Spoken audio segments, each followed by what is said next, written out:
Oh. He's the header. Hello everyone. Welcome to the New York City Accessibility Meetup. I'm Cameron Pendiff. I'm one of the co-organizers of the meetup, along with Sean Laureate, Tyson Gatch, and Thomas Logan. They're not able to be here today, but I'm here representing the team. So I wanted to start by saying a really heartfelt thank you to Thoughtbot. Thoughtbot is the place that we are right now, and they've graciously hosted us in this space for, I think, almost 4 years. And it's amazing that they've been so generous with their space. So thank you, Thoughtbot. It's kind of bittersweet that I also am announcing that next meetup we're going to be meeting out of the Adobe office starting in February.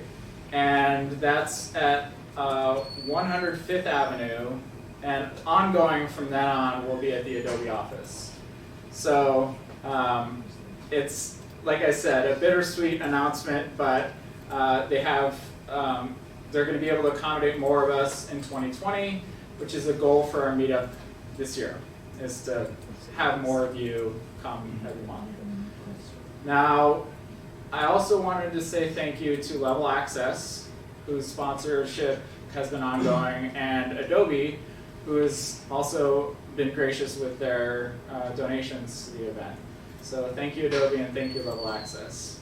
Finally, we already met Mirabai, but I wanted to give another shout out to her great work and White Coat Captioning. And finally, you notice this guy over here, Jolly McPhee with the, Jolly, are you still with the Internet Society of New York? No, it's the Accessibility Special Interest Group. The Accessibility Special Interest Group of the Internet Society. And he's our AV aficionado, and he's been working with us for almost as long as we've been a meetup. He's done excellent work, so thank you, Jolly. Now, that brings us to the main event.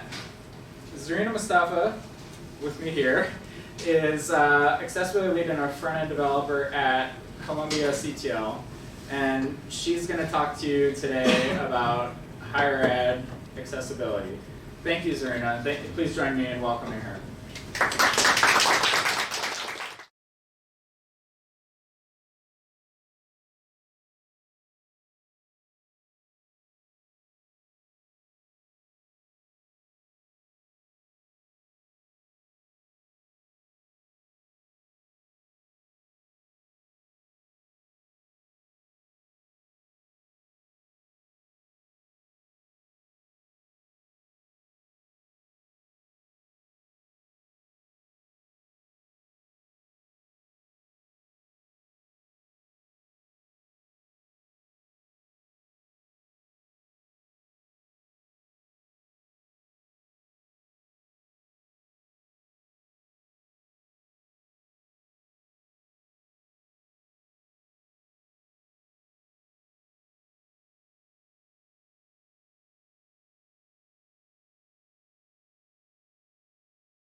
In order to make all of the tools that we make for university use more accessible. And what we've learned, or at least what I have learned from making all these software and being a consultant to the development of media in classroom materials, on what are the lessons learned from making all these things accessible. So the CTL that Cameron mentioned earlier is the Center for Teaching and Learning. And our mission is basically to support excellence and innovation in the practice and the culture of teaching and learning. So teaching and learning is education, but they're two sort of counterparts that move together. We're a department of 40 people, and we offer services and consultation to Columbia faculty and graduate instructors and lecturers, and that's how we basically advocate the practice of culture of teaching and learning. And the group that I am in is called the Instructional Technologies Group. Two of my colleagues are here, Alexis from the media team and Nick from the software development team. We make software and we make media, sometimes from scratch, sometimes it's an evaluation of other tools that we put together with the needs and use of a particular classroom or a particular project at the center. So how do I get involved as a front-end developer in accessibility? If you are a front-end person, it's about user experience design. And in the things that we make, there are basically software and web application tools. There are users, and our users are students. And these tools we make sometimes from scratch, so they're in-house. And it's being used in the university, so it is educational technology. But and in the process of making more and more tools, at least about 4 to 5 years ago, we started to migrate from old technology to new technology, old content to new content, just basically updating the applications, and starting to notice that they're not very responsive with all the technologies that we have right now, in terms of like tablets or smartphones, and then of course they're not accessible because accessibility wasn't a huge consideration 10 years ago, because things were moving so rapidly, and now that's how I got into looking into accessibility. Some of our projects are funded by government grants, and so accessibility is built into the grant, and we have to consider what that means. And then, so in making all this educational technology, software, and media, I realized that in the accessibility, it in itself is not sufficient. There is another component to it where you do have to consider how people take information, how people process the information, apply the information, and turn it into knowledge. Information without context doesn't lend itself as knowledge. So the software and the architecture of how we actually going to craft the content or the functionality of the tool has to comply with some form of science of learning. And this is not this, okay. Oh, okay, so this is basically, I didn't update the slides, I'm sorry. But you get the idea. And so we're going back into what is educational technology. To put simply, educational technology is technology that promotes teaching and learning. A Microsoft Word is educational technology if you use it to type your papers and deliver it to your professor. However, it's a little bit deeper than that. Technology is software, media, hardware, the theories and practice of all these tools.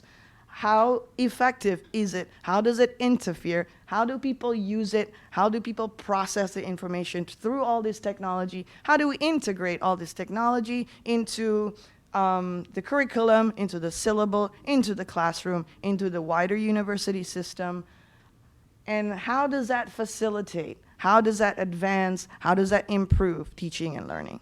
So yes, the statement is indeed technology that supports or promotes teaching and learning, but altogether it's actually a discipline that people usually refer to as educational technology.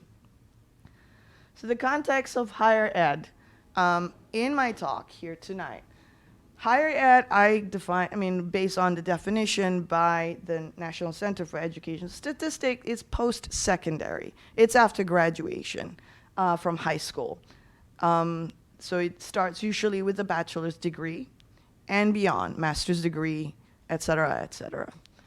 It can be a 2-year, like a community college, or a traditional program of a 4-year plus span. The age range, the youngest typically for an undergrad is 18 years old. More and more people are enrolling in as a first year at the age of 19, they take a break, or even at age 20. And in higher ed, students do have a higher independence. The classes are, the schedule, the calendar for their classes are basically a little bit more flexible than, say, it's secondary or primary schools.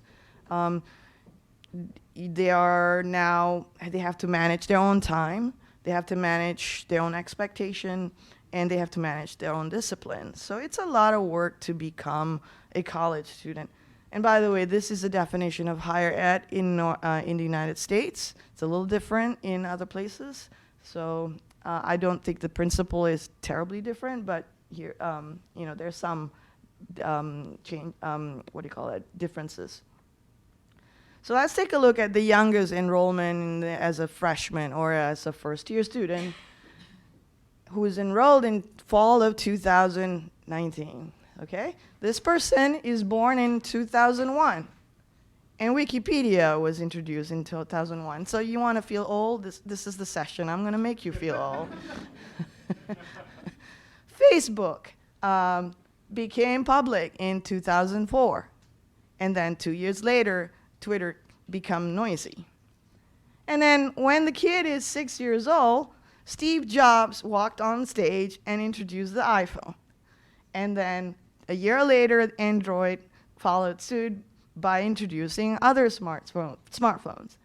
And then 3 years later, the iPad came to be. And now here we are. After the kid is 6 years old, she or he can play with the iPhone, any smartphone, play with the iPad, play with the computer, everything. By the way, when was Google introduced? Anybody know? 1998, 1996, 1998 is the formal date. So this is like 3 years before this undergraduate was born. So yeah, we feel old now, yes. So you can see by 6 years old, they're very familiar with all these tools, these portable tools, these mobile tools. And information now is very, very much, very much readily available to them. It changes the way people learn. It changes the way people teach. So technology has changed the landscape of what is the meaning of a course. A course is traditionally a face-to-face thing. We are doing a face-to-face in-class meeting, in-class learning materials. But then there's distance learning, or in case the blended learning, where it is live streamed by someone who is actually watching this thing right now with us. Now, face-to-face with web, like you started giving like some of the learning material in LMS is learning management system. So this platform where people can, where faculty can put up their syllabus and learning materials, videos, etc. So you still have the in-class meeting, but all these materials are probably uploaded in the LMS or even like the faculty's website. Now the blended learning is a little bit more separated from the face-to-face classroom. So you still have face-to-face meeting, but a lot of the learning instructions are on an LMS. A lot of the materials, learning materials, are on the learning management system. And the discussion boards are also probably online, so on and so forth. And then we have online, which is distance learning, and also the massive open online courses, the MOOCs. Everything is completely online. The learning materials are online. The meeting is actually discussion boards, also online. And the instructions are all online. So the faculty is completely absent. and the connection between the learners are through discussion boards. You don't meet anybody unless you actually have a video conference, which is also online. So you start to see how technology, as it improves, we're becoming more and more diverse in how we define a course and who can take the course and what are these courses, how are these available to people. And so you can see now where accessibility is becoming more and more important. So accessibility, in the year of 2015, this is according to the National Center for Education Statistics, 19% of undergraduates in 2015-2016 reported having a disability. Now, notice the word reported. What does that mean? That means these students actually approached the Office of Disability Services and requested support and services in the classroom. There are many, so it's self-disclosed. There are many students who do not do that for whatever reason, and we don't know how many people who are disabled, of that is 11.9% are post-baccalaureate, so master's degree, PhD. So the existing support and services tend to be very reactive rather than proactive. So I can give you an example. At Columbia University, we do have Office of Disability Services. A student will approach and put an application for support, and then the ODS will give either technical support or personal support, or they can sit with a faculty member and request that the faculty do some adjustments, and the faculty will do this adjustment. But this is all reactive, and it relies so heavily on self-disclosure, so we don't know who isn't getting the materials or the learning or the teaching.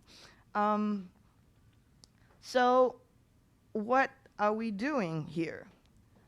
So here's a typical, again, a faculty at a university like Columbia, because I'm from Columbia, that's my experience. A faculty in a course will have a syllabus, and the faculty will either upload it or hand it to the students. If it's uploaded, it's digital. And if it's online, it is usually on a learning management system or on a particular website by a department. And it can come in the form of Microsoft Doc or Google Docs or a spreadsheet or something that is either online or, it's still digital, a PDF, media, meaning video or any kind of interactivity, any online tools like Poll Everywhere, like Google Docs is a form of a tool. And any external resources, like libraries, linking to the New York Public Library, like resources that are available over there. And in terms of communications, email, Skype, Zoom, phone calls, you name it. So you can see that in some of these materials are either generated by the faculty, generated by consultants that the faculty are working with, like the instructional designers. They work with the faculty to design the course. And the LMS, for example, is a form of a third-party tool that is supported by the central university. So the university make an effort to give formal support. But then there are unsupported third-party content tools. We download apps all the time. So who is going to be responsible for whether or not the tool is accessible? So you can see this is just one course. If any of these materials are not accessible, it is a form of discrimination. You're not going to be able to access a syllabus, which is to start your course, if the syllabus is not accessible. You're not going to be able to access a reading material if it's a PDF that's OCR in the form of an image. So then you become, what are you going to do? And so you seek support from the ODS. That doesn't sound quite right to me, because then the student will have to do the work in order to learn. I think that's not ideal. I don't know. If anybody else disagree with me, fight me. So it is not enough also that it is just about compliance. That's something that I have realized, that compliance is one thing, but the context of all those materials, of all those objectives and activities and videos, whatever, it isn't. You can have a picture of a cat with alternative tags equals dog, and so there is no knowledge that I am actually viewing a picture of a cat. So the information that I'm receiving is dog, but it doesn't match. So that the knowledge is not formed to look at this particular picture of an animal to identify what species that is. So we need a little bit more than just compliance. Compliance is the easiest part. You could run through tech, validation, done. You follow the rules of the web content accessibility guidelines, you get it. But it's not enough. The science of learning, how people take information, process information, formulate new ideas from that information, and give it back to the community in the classroom. That is the science of learning.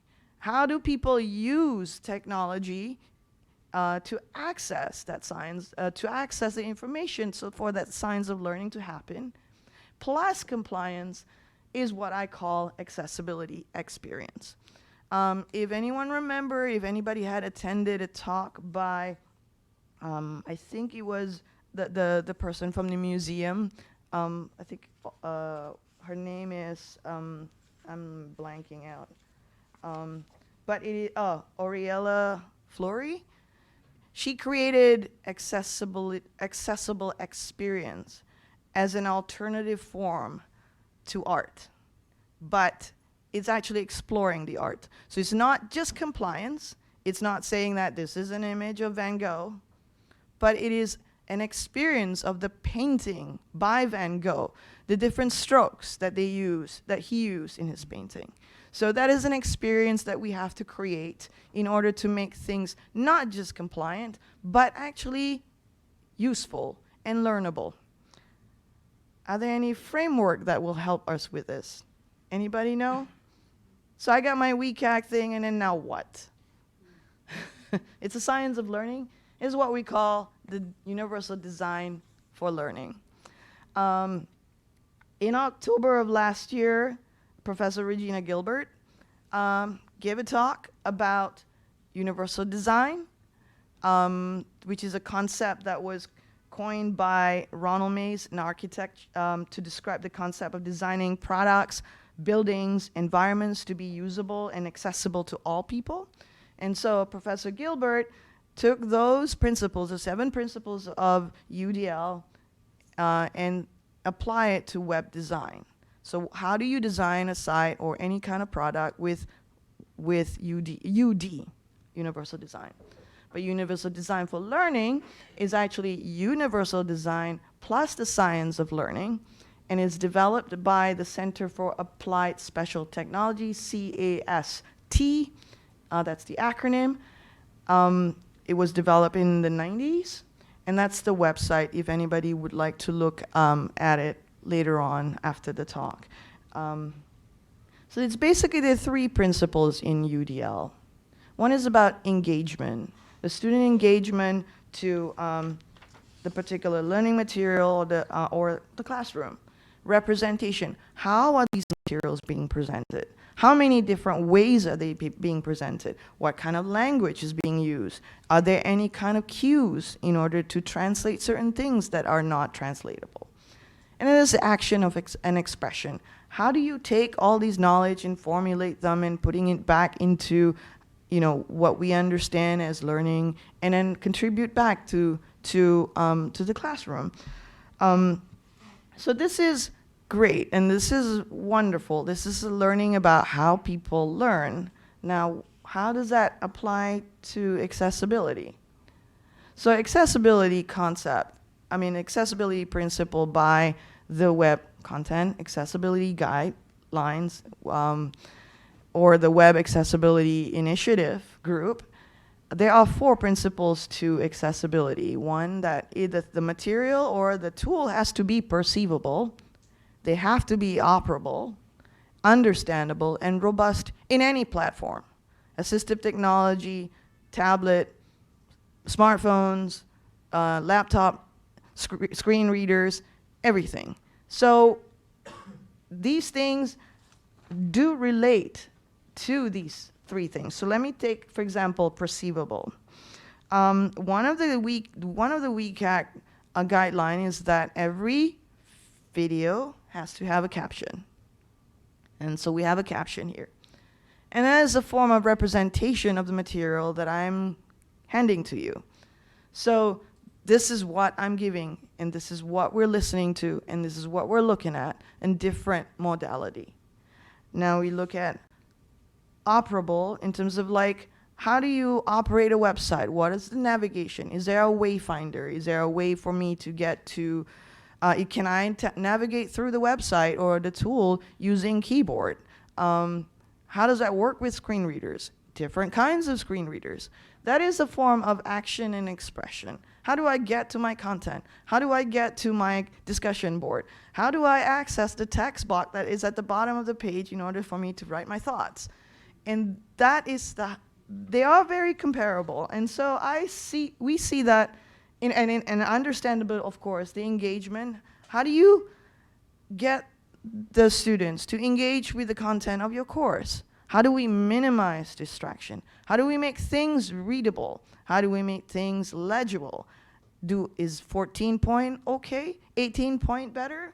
Or how about if I put a red text on a blue background?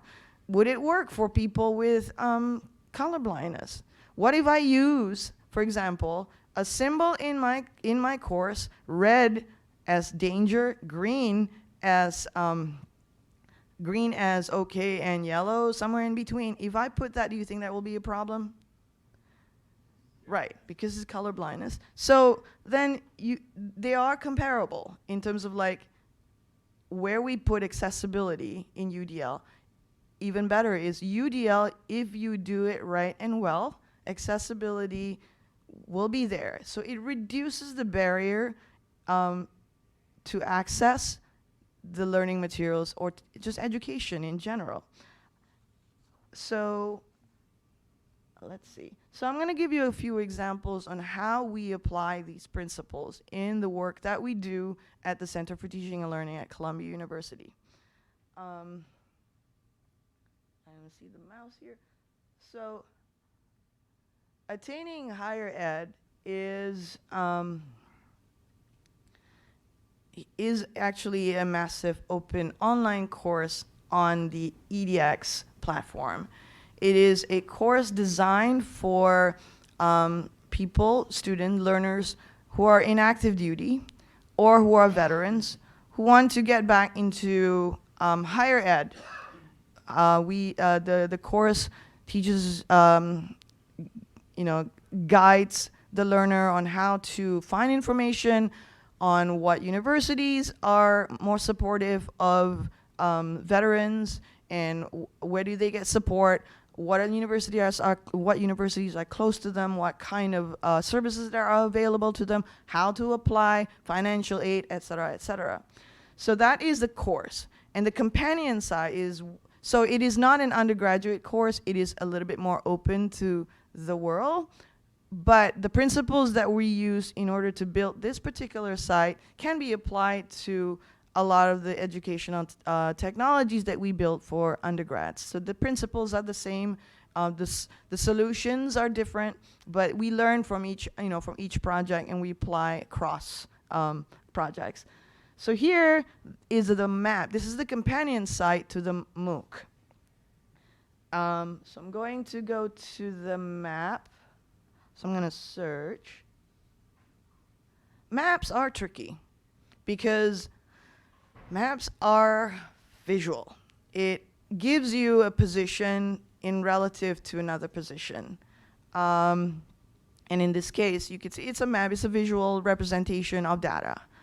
This is how we approach it. And so the first question we ask is like, what exactly do you want to do with this data? Not the map, the data. You have a list of things you want to put on the map. Why want to put it on the map? So the question we ask is basically the learning goals and the outcomes. What do you want to teach? What do you expect the student to learn from this?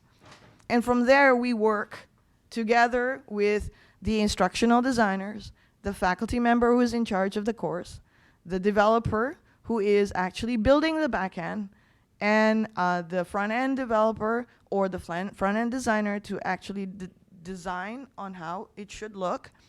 And then if there's media, then we will work with the media team as well. And it's the same conversation. Who are the people that you are trying to deliver this product or this information? What are the limitations? Are there any limitations? Should we consider the limitations, or we don't care because we want to build for everybody? So here, there is, you can navigate by keyboard. So I'm going to say I want to do a 4-year program. And so you can see that the list of data that matches the filter is being displayed here. And you see yourself in the map. Okay, some of these universities are close to me and some are not.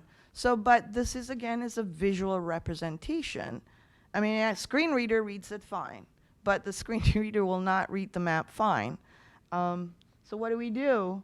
There is a comparable listing because it's just data.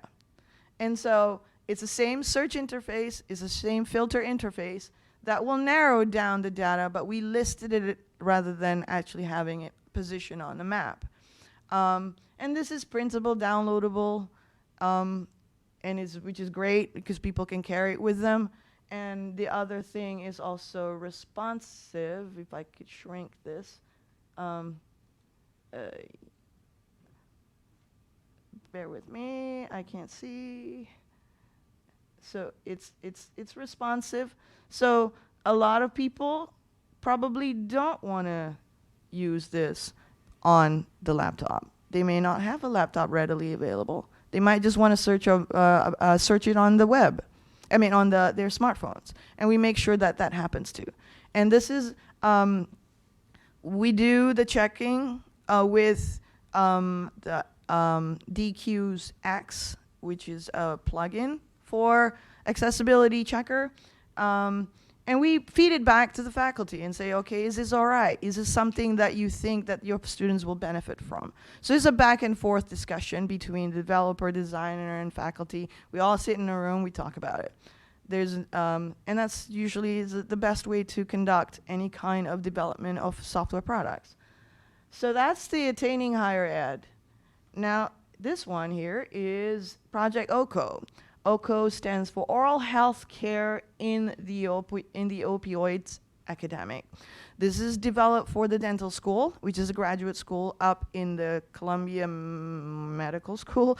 That's Professor Bert Edelstein. This is the faculty who is involved in this particular project. So what that is basically to teach future dentists who are now enrolled at Columbia Dental School on how to identify from their patients' teeth, how to identify the patients who are at risk for opioid use. Now that you know who they are, what do you do? Where do you find help for them? So this particular curriculum, again, is designed not from the screen, it's designed from interaction. So I am a student, I am a dentist to be, and this is the scenario that I am going to be facing with. And so that was where, we have the instructional designer, learning designer, talk together with the faculty and the graduate student, to figure out what are we building? How does it work? Does it work in all platform, in classroom, off classroom, anywhere? What are the other materials? We have videos. Okay, now we're gonna talk to my friend Alexis here. a video has to be accessible. It has to have captioning. It has to have transcript. So how do we deal with this kind of things? So now that we actually have the form of architecture of what we're building, then the developers will know what kind of backend that they need to build. Because once you start building for accessibility, with accessibility in mind, if there's any changes that you need to do, the developers are already involved. It is a lot easier than actually having to do that retrospectively, or so you becoming more proactive from the very beginning. And that is actually, you know, it sounds like it's a lot of work in the beginning, but it saves a lot of time in the end. So that's the UDL CAS website I was just showing earlier. Okay, so going back to the slide, that's that's the opioid. Now this is the video that I'm talking about here. We have a MOOC, massive open online course, on inclusive teaching in the classrooms in higher ed. These are two of our colleagues, Dr. Amanda Jungles and Dr. Chandani Patel are the faculty for this MOOC. So the setup is very typical. You know, you have people talking, and then they have their title. And then we turn on the caption. We can't read it because the caption is over the content. So when I got the invitation to give a talk tonight, Stacy Smith from Equal Entry said, make sure that a quarter of your slides is empty because we want to put the caption. So there, it's the same idea. You need a space for a certain thing, but you will not know things like this happening until it happens to you, and it did happen to us. And then we realized that, oh, okay, so Alexis said, so next time when we do videos, make sure that, boom, there's a certain space for captioning. And we don't have to worry about it because it's always half captioning. It is accessibility, you know. So there are a couple other things also. Before you start shooting a video, you need a script. A script is a story. The story has a teaching and learning component related to it. And so you need to, so we started to work with the two professors there on how we apply the principles of universal design for learning in order to make the script a little bit more accessible. If I need to describe something on the screen, I can't just point things. Look at things over there. So you might say, okay, look at the top right corner of the screen, etc., etc. The ball that I'm holding is blue in color, and it's on my left hand or my right hand, so on and so forth. And you see like a lot of cooking instructions, they just put all the materials in the pan and you don't know what it is. And if you do have a clearer script, and it helps even people, everybody, you know what it is, you know what they mean, it's very clear. And then, so that's just the script. So again, revision of the script even before we set up the camera. Then we start to set up the camera, the improvement of transcript with multiple people. When you have multiple people talking, how do you represent who's talking and what? And so that's like another thing that Alexis encountered, that that we actually have to have a way to represent these different people talking in the transcript or even in the captioning. If you go back to your previous slide, there's an example of that. So you see on the left side. On the left side. We put Chandani Patel and then her.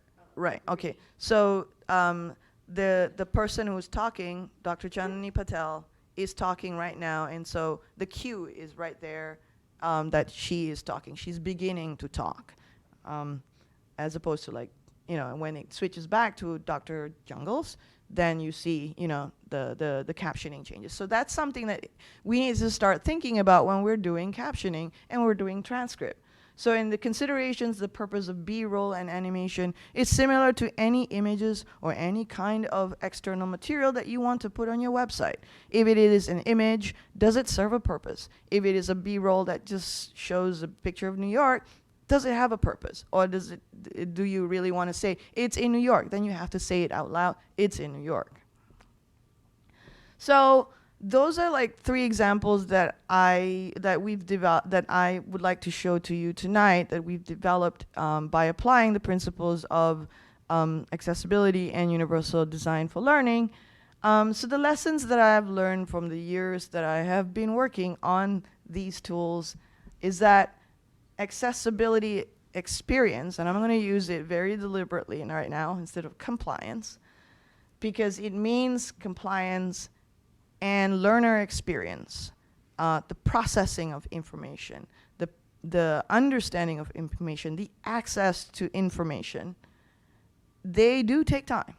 And I think if anybody here in the room who have done it, we know that it takes time. It takes a lot of work to understand how these framework works, how the WCAG works, how screen reader works, how PDF works. And then its accessibility should be integrated into the making of the process. It cannot be, and it should not be, an appendage. It has to be proactive. It can't be reactive. And I'll tell you why later on. And then also another thing that really help is communities like this, where you have a community around what I do. At Columbia, we have a community in accessibility where we do talk about what we've done, the problems we've solved, because not everything is just about compliance. It's about problem solving. There are a lot of things like drag and drop. It's like a famous thing that people keep talking about at least 2-3 years ago. But how do you make it accessible? How do you solve drag and drop? There is nothing in WCAG that tells you how to solve the problem of drag and drop. The problem is, how do you make an alternative to drag and drop? Is it even necessary to drag one term to the next term and make a matching exercise or whatsoever? That's the question. It's not about the interaction. The interaction comes after that question. So, yes, it takes time. Yes, it's a hard work. Yes, it's mind-bending and brain-hurting. But the outcome, the end product that we develop, we find that it is so much more together. It's so much more complete, and it doesn't feel like it's going to fall apart. And with that, as a better it is a better experience for the students, for every student, for any student, because we have lowered the barrier to access to education, and there will be some need for assistive technology, but it's not, we have lowered the barrier, and it's a little bit easier now. And I think that it is a work in progress. We're continuing to do things like the problem with the map. We have another project also with the map, and we're trying to figure out, like, how do we present data on a map with relations to each other, not on a map. It's a hard problem, but it's an exciting problem, I think. So this is basically what I have on my wall. You can ask my colleagues. I can't take credit for Aspire. I saw it in a tweet. Now I can't remember who the person who tweeted it. So Aspire is an acronym for anything that we build accessible. It has to be secure, performant. Oh, something happened? Huh. Detector. I didn't touch anything. I'm seeing it here, so it must be. No, that's good. That's good. That's good. So Oh, it's the box. it's projector in the box. You got it, Joe. Tell me if you need it. Is projector powered on? Is it? Did it overheat? There was a sign that said power off right before it shut off. Yeah. Huh.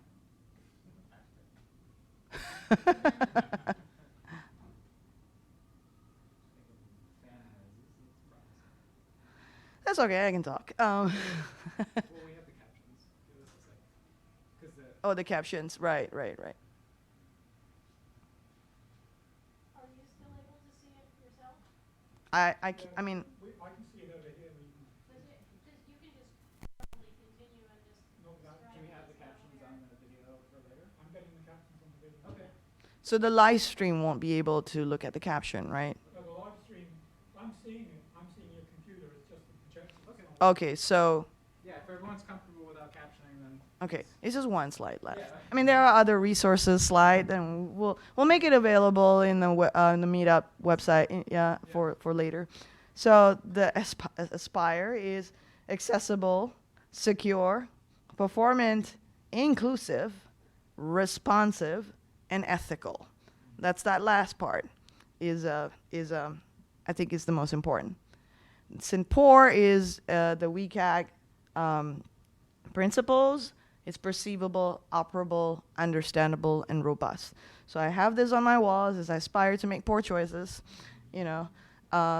with a positive connotation, not negative. So I mentioned a couple of things in there. I mean, these are the Web Accessibility Initiative is a group that came out with WCAG.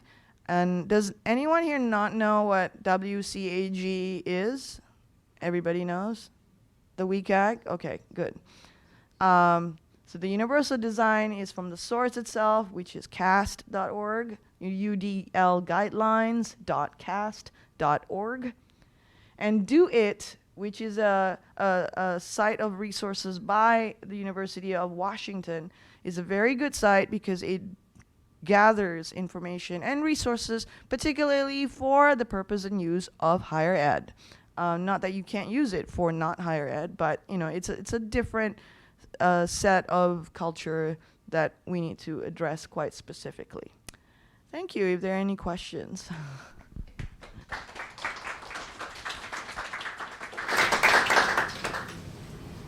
Thank you, Zarina. As Zarina made the observation, we're going to take Q&A. So I have a mic here. And again, because we have the captions remotely, if you have a question, please raise your hand and I'll bring you the mic. Don't just holler. So, please.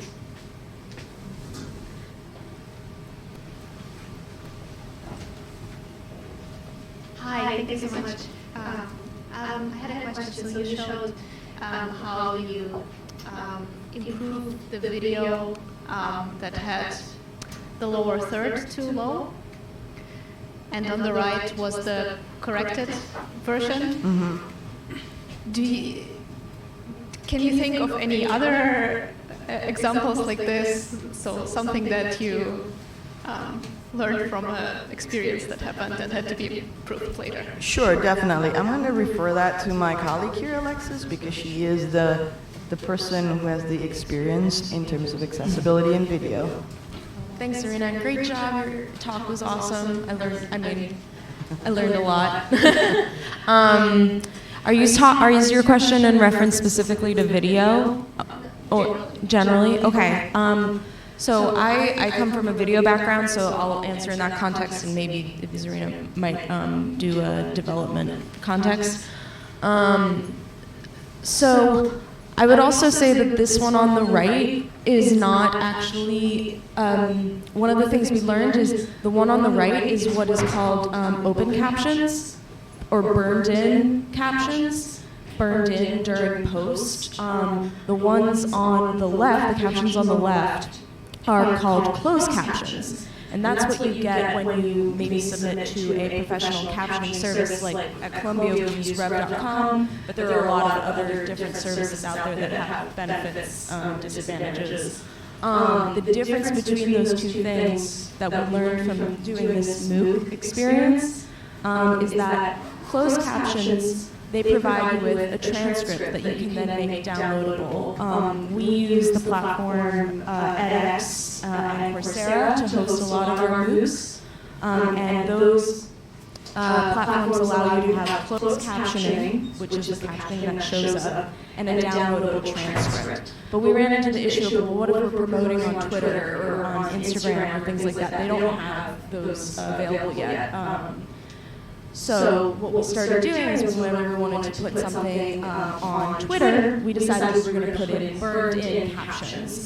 This is much harder if you have a very long video, but if it's for social media, it's like a minute long, 2 minutes long. It's much more doable for a member of our team to just go into our editing program and then add those captions in there. So that's one thing I would say that we learned.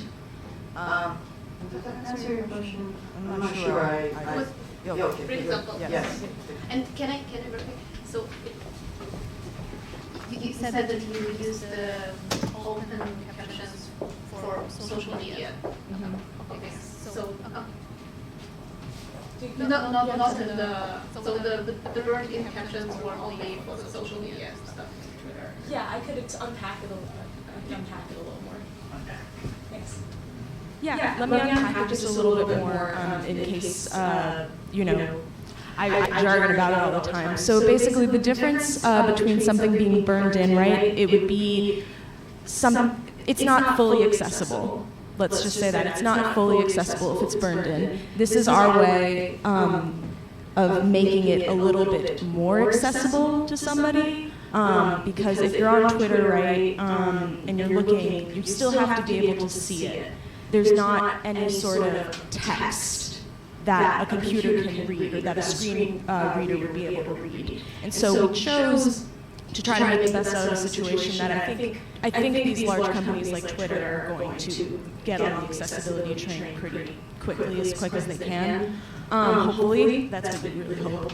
But this was a workaround that we found, is that by putting these burned-in open captions in our social media videos, that at least people who can read and who don't need a screen reader, if they're deaf, they can still understand what's happening in the video.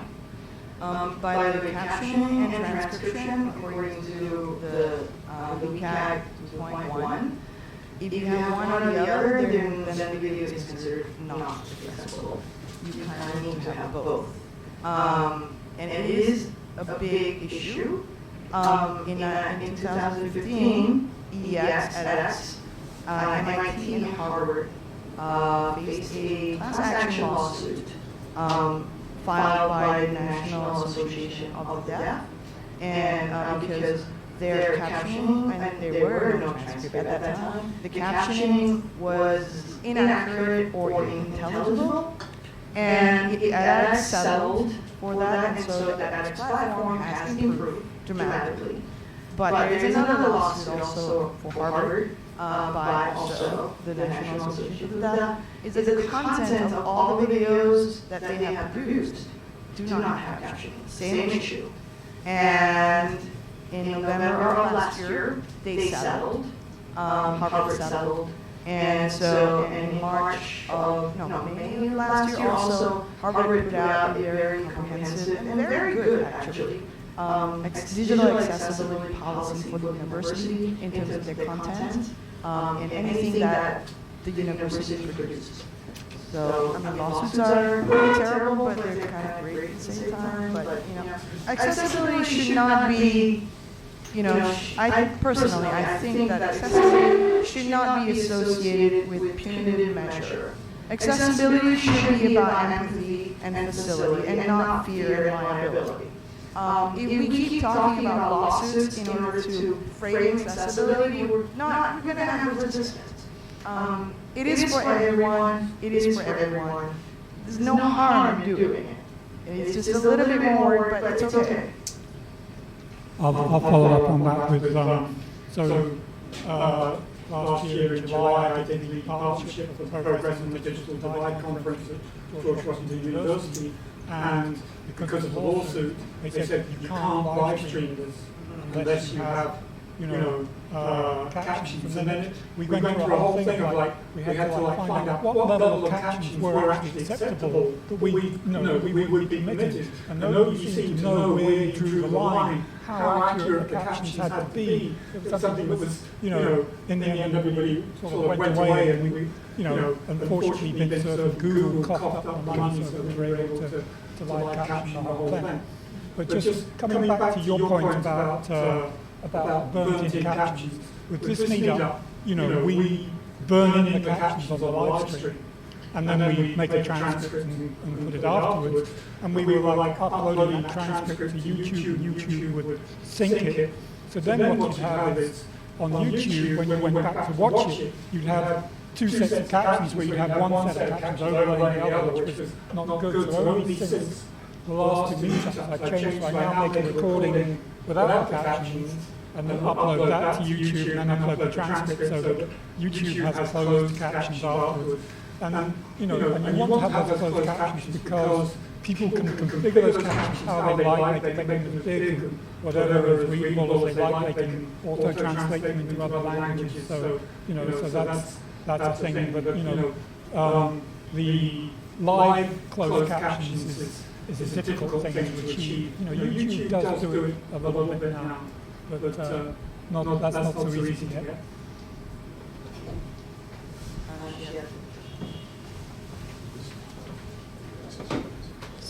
While we're on the topic of video, you were saying that captions and transcripts are both required by WCAG, but another thing that's also required by WCAG is descriptions. So, captions and transcripts are both for people who can't hear the content. So I'm wondering if you've already started doing work for people who can't see the content as well for these videos. Definitely. I mean, as part of the writing of the script we were talking about earlier, it's something that came to us only after we start seeing it. It's funny how, when you start working on accessibility, when you start using assistive technology, again, empathy is about being in somebody else's shoes. When you start looking like, I can't tell what this person is doing just by reading the transcript. And so, one example is the opening title. So in the MOOC, we have different videos for different modules. And in the beginning of the module is a title card, what this video is about, what the title is. So traditionally, it's just a card. So it says there, this module is module 4. It's about accessibility in the classroom.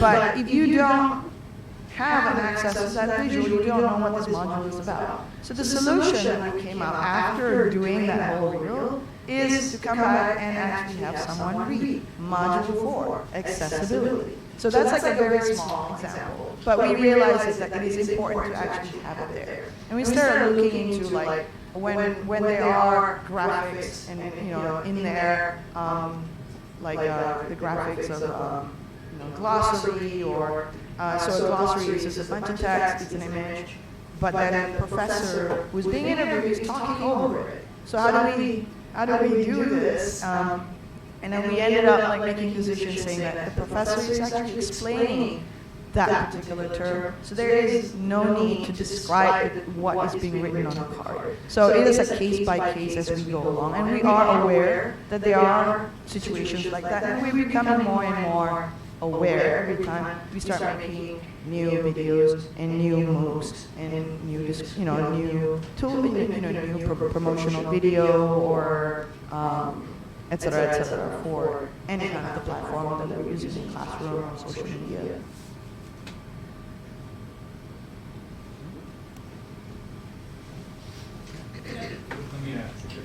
Could I just add really quickly to the end of that?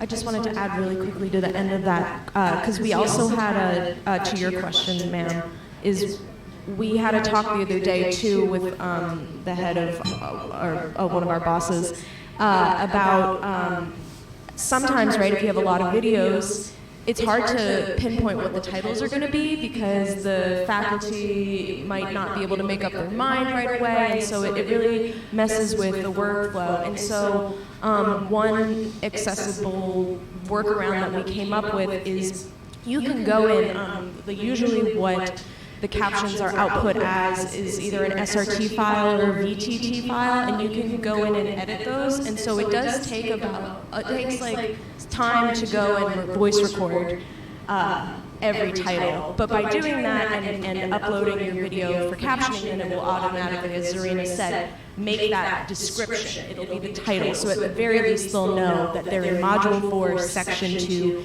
Accessibility Practices, and yada yada. But that takes a lot of time, and time is money. And so one thing is that you can go in and you can edit those titles yourself. So people will have the visual on the video, but it will show up in the closed captioning, and therefore it will be accessible via the transcript. So that's one kind of like quicker workaround that we very recently talked about. Yeah, it's very case by case basis. One more question after this, and then we'll So I was wondering if you'd be able to talk a little bit about, I guess, ownership in terms of applying some of the UDL principles to the curriculum. Because for me, I'm an upcoming educator and I'm familiar with the UDL principles. But I think for me, like the idea of figuring out and actually producing a lot of multiple means for my materials and assignments is like a really daunting process. And I was wondering if you could talk a little bit more about the ownership of that. Does that fall on the instructor? Does that fall on like a technology team like yourself? Or does that fall on something like the Office of Disability and Inclusion? Or is it some sort of like collaborative process between all three? I think for us, it's more collaborative. Because again, like, if we're not exposed to, just accessibility in general or universal design for learning in general, it doesn't cross your mind. I mean, like, I gave this presentation in front of my team earlier today, and there I made a lot of assumptions, just because I don't remember or something, rather it's something that I'm not aware of. But through collaboration with my team, I started to make changes. And that's the issue in terms of like advocacy of accessibility of content that the faculty will put up on any kind of learning management system.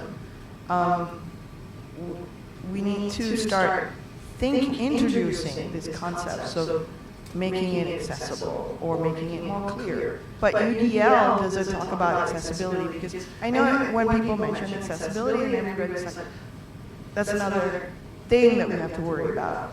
But you could couch accessibility into UDL, and just like this is the teaching practice. This is just how to make people understand it better. And this is how to, like, I don't understand this concept. Yes, it is a collaboration. Typically in our department, it's faculty and the learning designers, instructional designers, who help faculty look at their syllabus and how they put together syllabus in the class, and whichever ones that fit the blended learning or just web augmented classes. But you can't do it alone, really. It's a little hard. I mean, a little hard, it's hard. I mean, I'm not going to, it is hard, but not in a negative way. It's just anything is hard. I don't know how to ride a bike, so it's hard for me. So, but like, it's doable. It's just little by little, small practices, and then you start, like once you do the small practices, you fold it back into your process. It becomes a habit, and then you do a little bit more, you fold it back into your process. It's a cycle. It's an iterative cycle for ourselves, for yourself, and then this is where the community sometimes is useful, because we bounce ideas with each other. And how do we make it better? We're not going to do this alone. That's impossible to do, definitely. I hope you will find a community that will, that will fit what you need. Sorry? Oh, we do have a MOOC right there. What is it called? Inclusive teaching. We have to Google it. It's inclusive teaching supporting all students in the college classroom. So this is an inclusive teaching. This is edX. It is free. Yes. Yes, it is free. Inclusive. I can't see. There are many inclusive teaching, but let me just type.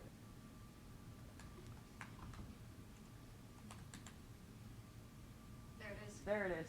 So We're actually the only one.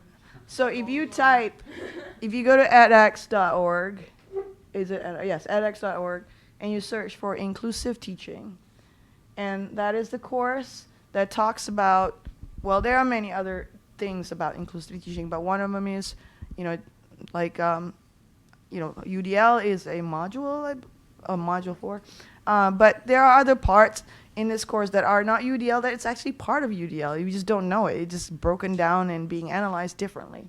So this is free. It's a 6-week course, and yeah, we work hard for it. And it's accessible. It's available to anybody. You don't have to, if you are enrolled So it says they're free, but if you want a certificate, then it's an edX model that you will actually have to sign up for. So I just wanted to add on to that, sort of the particulars of our situation at Columbia. A large pipeline of our work is through an RFP process with the Provost's office. And so we'll get faculty and projects that are sort of exemplars of faculty that are really engaged who want to put in the time and effort. And I found, like in my experience working with these faculty, that once you have that interaction, you go through the whole project with them, and that's something that they've learned a lot from us and continue forward. And been seeing faculty who have offices next to each other, and the ideas seem to seep through the wall.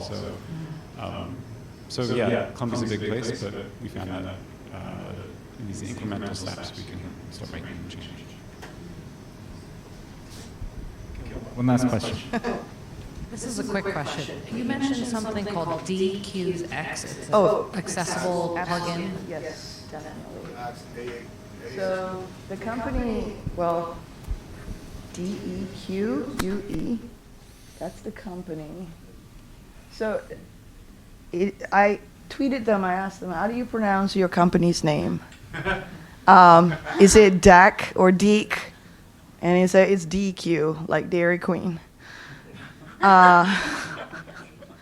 So it's DQ. And DQ offers services. This is actually a competition with Level Access, right?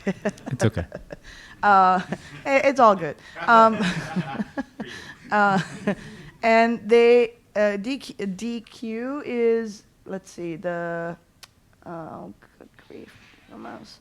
So the tools overview, is it? So yeah, AXE is the tool.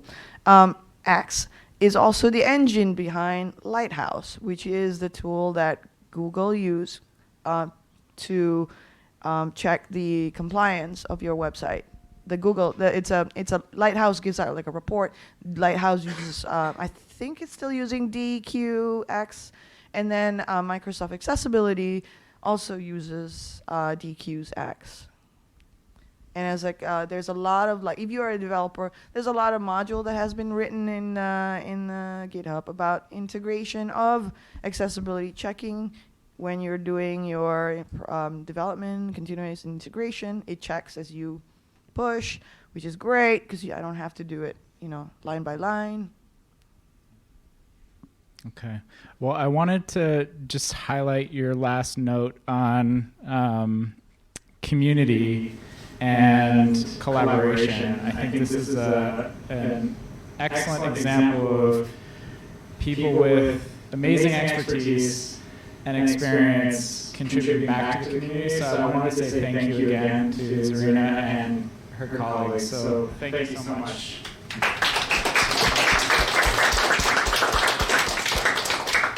And in that spirit, we will continue to host the Accessibility Meetup going into 2020, as I said.